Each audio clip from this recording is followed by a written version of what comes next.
jeez. Is that the 92? That is a big hit. I think that's the 92. He was...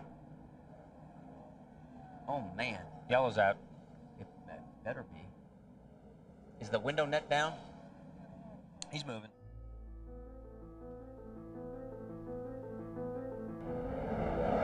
Whoa, something broke.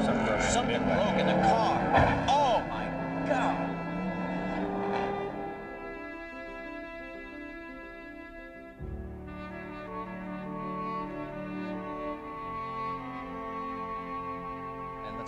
It just flies, the sand trap. And we'll stay quiet. Jimmie Johnson in his 13th start, going for his first career win and trying to become the 9th different driver to win a Winston Cup race for Rick Hendrick. He's going to win his 13th start. Here before, hometown crowd of his. What a race. What a strategy. I mean, you got to get... It seems to be the new vogue in burnouts. Put the nose against the wall and let it rip. Tell you what, not a lot of room on this racetrack to do the burnouts. No, that's right. You can do some damage to your race car bouncing off the inside or outside retaining wall. Let's go to Bill Weber. Thank you, Alan. Normally we would go to Victory Lane at this point for the post-race celebration. That will not be the case today. I'm with Jim Hunter, who's NASCAR's Vice President of Corporate Communications. And Jim, you have some very sad news. Yes, we've been made aware the FAA reported they lost contact with a Hendrick Motorsports airplane inbound for Martinsville earlier today, Bill. And we've been in contact with Rick Hendrick, and we're in contact with his entire organization. And we just don't have a lot of details at the moment. But we're going to say an extra prayer for everyone in the Hendrick organization at this time. And you have been waiting throughout the afternoon for information on what may have occurred. Yes, apparently a plane was en route to Martinsville, and they lost it on radar, and that's all the information we have at this time. Okay, Jim, thank you very much. So that's the latest from down here. Let's go back up to Alan. Jimmie Johnson driving for Hendrick Motorsports and has climbed from his car, and they've taken Jimmie off to talk with him, so we'll not attempt to interview he or any of those other drivers at this point. We'll respectfully give them the room they deserve at this very difficult moment. That's heartbreaking news, and of course we'll have more information as NBC News stays on top of the situation for you. Phil? Closing laps, Alan, and everyone was wondering, would a Hendrick Motorsports team be in contention near the end of the race? On Friday, in their press conference in the media center, Jimmie Johnson talked about Rick Hendrick. He said, in extraordinary circumstances, extraordinary people do extraordinary things. Bring it home. Jimmie, don't do any burnouts, buddy. The emotions of the victory for Jimmie Johnson. He waits in Atlanta. That's good stuff. And loving memory all the way.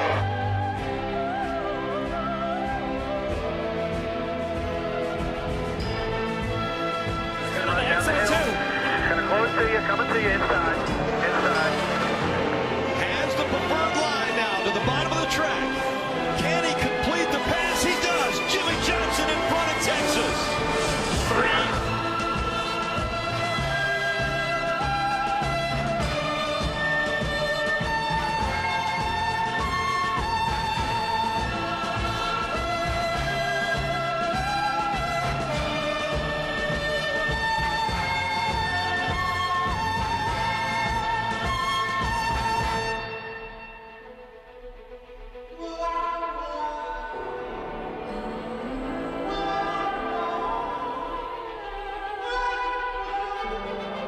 And 8 Sprint Cup champions, 3-peat, baby. Ah! Woo! Way to go, guys! Damn, that's awesome. I'm proud of you guys. Awesome year, boys.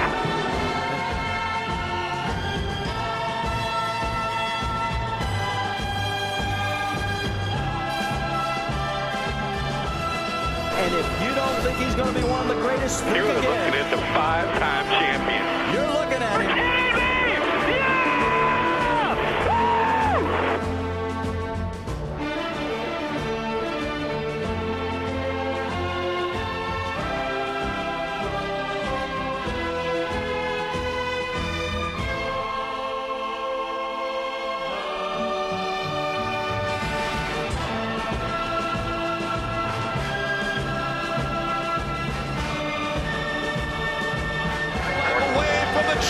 championship.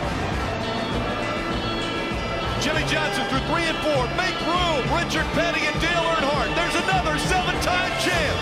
Jimmie Johnson wins his 7th NASCAR Sprint Cup championship.